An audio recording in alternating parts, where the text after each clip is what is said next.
Okay, today's beer comes to us from the progressive capital of Boulder, Colorado, a suburb of Denver, I guess you could call it. Maybe not a suburb, it's about 50 miles from Denver, but I guess the closest thing you can get to a suburb from the mountainous area out of there. This is Avery Brewing Company, which was founded back in 1993 by Adam Avery. Decided to name the brewing company after himself. Why not? He started the darn thing. Received praise from a lot of brewing competitions, such as the Great American Beer Festival, which is held every year in Colorado, as a matter of fact, and I believe the Denver area. This particular beer is their Witbier. If you remember, we already did a Witbier, one of the quintessential Witbiers, the Hogarten Original White Belgian Ale. Belgian-style ale, very pale, cloudy, citrusy, as we mentioned before. I'm not going to go too into depth about the style.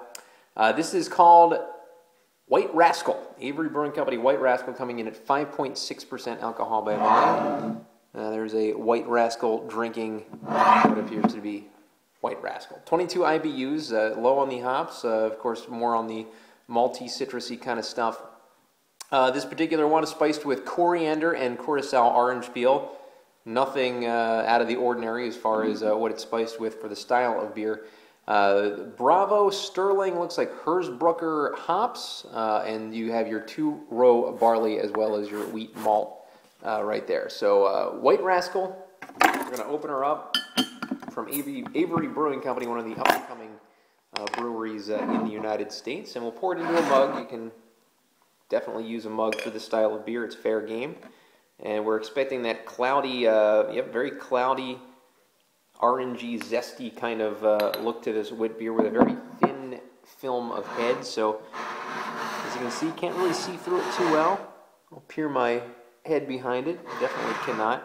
As I mentioned before, you can always garnish this with, I believe, lemon. I'm not into that. I just would rather have the beer as it was meant to be. Just very cloudy, and we'll get the aroma now of Avery White Rascal. Oh, definitely getting that zest, that orange peel zest, and that maybe that coriander kind of smell to it. Just very, very effervescent, just very citrusy. Exactly the quintessential kind of aroma you get from this style of beer. Not too overpowering, but basically a good representation aroma-wise of the style. As we get the taste now of Avery White Rascal.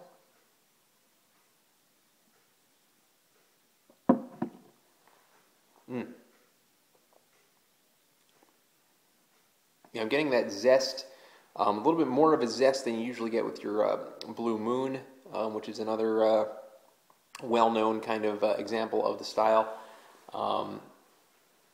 Very, very zesty, very just, you can just taste that orange peel, you can taste the citrus tone of this beer.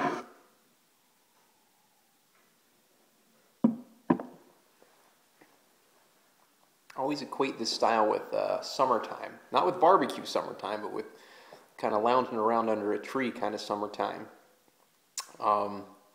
This is just, to me, a representation of the style, definitely.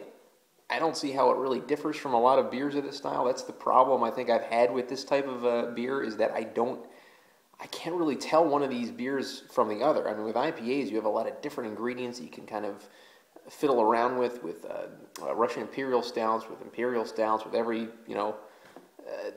porters, with every basic other style. I can taste kind of a clear difference. This one, all the wit beers that I've ever had kind of taste the same to me. They all blend together.